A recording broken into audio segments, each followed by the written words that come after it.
Nola identifikatu ariguneak kirol talde edo klub batean? Lehenik eta behin, taldearen antolaketa aztertu behar da. Bertako kide guztiek euskaraz ulertzen dutela ziurtatzeko eta ikusteko ea bertan parte hartzen duten kideak ados dauden ariketa talde moduan ere egitearekin.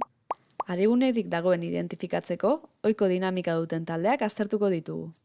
Lehenik eta behin, zuzendaritza. Klubaren tamainaren arabera, zuzendaritza pertsona bakarrak edo pertsona batzuk osatuko dute. Beste kasu batzuetan, azpi batzordeak eta guzti egongo dira. Zuzendaritza hauetan baldintza betetzen badira, ariguna osatzeko aukera egongo da, baita hauetako azpi batzordeetan ere. 3 talde edo organo hauetan ariguneak sortzeko aukera dago.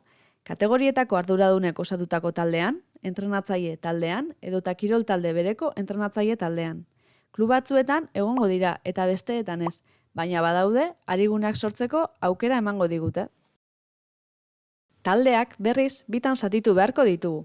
16 urtetik berako jokalariak dituztenak eta 16 urtetik gorako jokalariak dituztenak. Ariguneak azken talde honetan osatuko dira, jokalariak eta entrenatzailea barne hartuta. Gogoratu, Euskaraldian parte hartzeko gutxieneko adina 16 urtekoa dela. Eta azkenik, herritarrekiko ariguneak sortzeko aukera ere badago. Kirol klub baten kasuan, arigune bat sortzeko aukera legoke, lehiatilan une oro, ahobizi edo belarri prest bat bermatzen bada.